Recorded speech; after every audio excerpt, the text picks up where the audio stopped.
السلام علیکم۔ جیسا کہ ہم قصص الانبیاء میں حضرت ابراہیم علیہ السلام کے بارے میں پڑھ رہے تھے، آج ہم اسے مکمل کریں گے۔ حضرت ابراہیم علیہ السلام جب اللہ تعالیٰ کی طرف سے آنے والی آزمائش حضرت اسماعیل علیہ السلام کی قربانی میں کامیاب ہوئے تو اللہ رب العزت نے بطور انعام آپ علیہ السلام کو 100 سال کی عمر میں دوسرے بیٹے حضرت اسحاق علیہ السلام کی خوشخبری سنائی۔ فرمان الہی ہے، اے پیغمبر صلی اللہ علیہ وسلم، کیا آپ کو ابراہیم علیہ السلام کے معزز مہمانوں فرشتوں کی خبر پہنچی ہے؟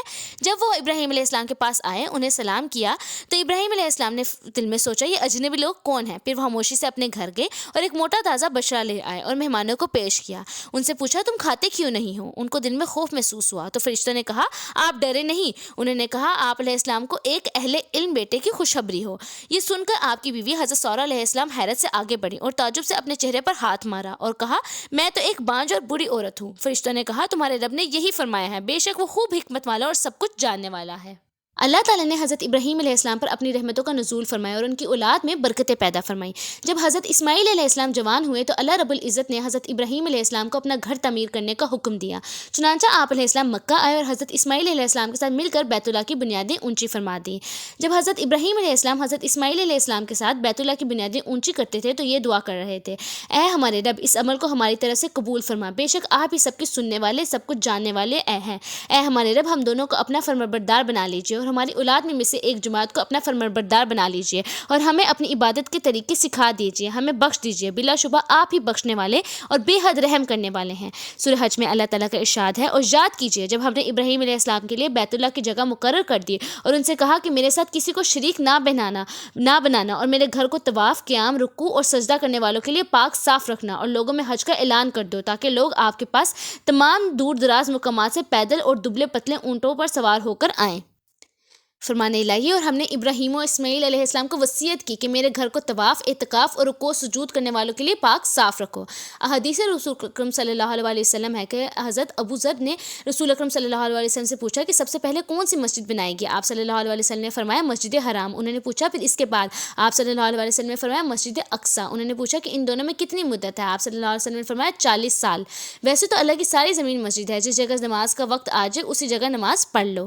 ابراہیم علیہ السلام نے اللہ تعالیٰ کے حکم کی تعمیل کے لیے اسماعیل علیہ السلام کو ساتھ لے کر بیت اللہ کی تعمیر شروع فرما دی۔ اسماعیل علیہ السلام پتھر اٹھا کر دیتے جا رہے تھے اور خلیل اللہ چنائی کرتے جاتے تھے۔ جب دیواریں بلند ہو گئی تو آپ علیہ السلام نے حضرت اسماعیل علیہ السلام کو ایک پتھر لانے کو کہا۔ حضرت اسماعیل علیہ السلام ایک پتھر اٹھا کر لائے جس پر کھڑے ہو کر حضرت ابراہیم علیہ السلام نے بیت اللہ کی تعمیر مکمل کی۔ شروع اسلام میں اس پتھر پر حضرت ابراہیم علیہ السلام کے پیروں کے نشان بھی موجود تھے۔ یہ پتھر آج بھی خانہ کعبہ میں مقام ابراہیم کے نام سے موجود ہے۔ طواف کے 7 چکر پورے کرنے کے بعد اسی مقام ابراہیم کے پاس 2 رکعتیں نماز پڑھنے کا حکم ہے۔ جب تعمیر کرتے ہوئے دیواریں کچھ بلند ہو گئی تو اللہ رب العزت نے جنت سے ایک پتھر حجر اسود نازل فرمایا اور حضرت ابراہیم علیہ السلام کو حکم دیا کہ اس کو بیت اللہ کی دیوار کے ایک کونے میں نصب کر دو۔ چنانچہ آپ علیہ السلام نے اسی طرح کیا۔ رسول اکرم صلی اللہ علیہ وسلم کا ارشاد ہے کہ جب اللہ تعالیٰ نے حجر اسود کو جنت سے نازل فرمایا تو یہ دودھ سے زیادہ سفید تھا، لیکن آدم علیہ السلام کی اولاد کے گناہوں کو چوس کر کالا ہو چکا ہے۔ جب بیت اللہ کی تعمیر مکمل ہونے والی تھی تو ابراہیم علیہ السلام اور حضرت اسماعیل علیہ السلام نے اللہ تعالیٰ سے یہ دعا مانگی۔ فرمان الہی ہے، اے ہمارے رب، انہی لوگوں میں سے ایک رسول مبعوث فرمائیے جو آپ کی آیات انہیں پڑھ کر سنائے، انہیں کتاب و حکمت کی تعلیم دے اور ان کے دلوں کو پاک کر دے، یقیناً آپ سب پر غالب اور خوب حکمت کرنے والے ہیں۔ اللہ تعالیٰ نے حضرت ابراہیم اور اسماعیل علیہ السلام کی دعا کو محمد عربی صلی اللہ علیہ وسلم کے لیے متعین فرما کر قبول فرما لیا۔ حضرت محمد صلی اللہ علیہ وسلم انسانوں کے لیے ہی نہیں بلکہ جنات کے لیے بھی رسول بنا کر بھیجے گئے۔ حضرت ابراہیم علیہ السلام نے بیت اللہ کو اصل بنیادوں پر تعمیر کیا تھا، لیکن بعد میں قریش مکہ نے اسے دوبارہ تعمیر کرنے کے لیے لوگوں میں اعلان کیا کہ بیت اللہ کی تعمیر کے لیے رقم اکٹھی کرو، لیکن اس کے لیے وہ رقم دو جس میں حرام کی کوئی ملاوٹ نہ ہو۔ رقم کم جمع ہونے کی وجہ سے انہوں نے بیت اللہ کا کچھ حصہ چھوڑ دیا جسے خطیم کہا جاتا ہے۔ چونکہ حضرت ابراہیم علیہ السلام نے زمین پر اللہ تعالیٰ کی رضا کے لیے بیت اللہ کو تعمیر کیا، اس لیے اللہ تعالیٰ نے انہیں آسمانوں پر بلند ترین مقام بیت المعمور کے پاس جگہ عطا فرمائی۔ حضرت ابراہیم علیہ السلام نے اللہ سے دعا کی، اے میرے رب، اس شہر کو امن کا شہر بنا دیجیے۔ احادیث رسول اکرم صلی اللہ علیہ وسلم ہے، اللہ تعالیٰ نے جس دن زمین و آسمان بنائے اسی دن اس شہر مکہ کو حرم بنا دیا، لہٰذا یہ شہر تا قیامت اللہ تعالیٰ کے حکم سے حرمت والا ہے۔ اس میں مجھ سے پہلے کسی کے لیے جنگ حلال نہیں ہوئی تھی اور میرے لیے بھی ایک دن ایک گھڑی کے لیے حلال ہوئی تھی۔ اب اس کی حرمت قیامت تک باقی ہے، نہ یہاں کا کانٹا توڑا جائے، نہ یہاں سے جانور کو بگایا جائے اور نہ ہی گری پڑی چیز اٹھائی جائے۔ ہاں، اصل مالک تک پہنچانے کے لیے اٹھانے کی اجازت ہے۔ رسول اکرم صلی اللہ علیہ وسلم نے مدینہ ہجرت کرتے وقت مکہ کی سرزمین کو مخاطب کر کے فرمایا، اللہ کی قسم تو اللہ تعالیٰ کی بہترین زمین ہے اور اللہ عز و جل کو بہت ہی پیاری ہے، اگر مجھے ہجرت پر مجبور نہ کیا جاتا تو میں تجھے چھوڑ کر کبھی نہ جاتا۔ حضرت ابراہیم علیہ السلام کو اللہ رب العزت نے مختلف انداز میں آزمایا اور آپ علیہ السلام اللہ کے فضل و کرم سے ہر آزمائش میں کامیابی سے ہمکنار ہوئے۔ تو اللہ تعالیٰ نے فرمایا، اے ابراہیم علیہ السلام، میں تمہیں لوگوں کا امام بنا رہا ہوں۔ حضرت ابراہیم علیہ السلام کی اولاد حضرت اسماعیل اور حضرت اسحاق سے لے کر حضرت عیسیٰ اور حضرت محمد صلی اللہ علیہ وسلم تک تمام انبیاء حضرت ابراہیم علیہ السلام کی اولاد ہی میں سے آئے، یعنی جس نبی پر کوئی کتاب نازل ہوئی ہے وہ آپ علیہ السلام کی اولاد ہی میں سے تھا۔ یہ اللہ تعالیٰ کا آپ علیہ السلام پر بہت بڑا انعام تھا جس میں کوئی اور شریک نہیں ہو سکا۔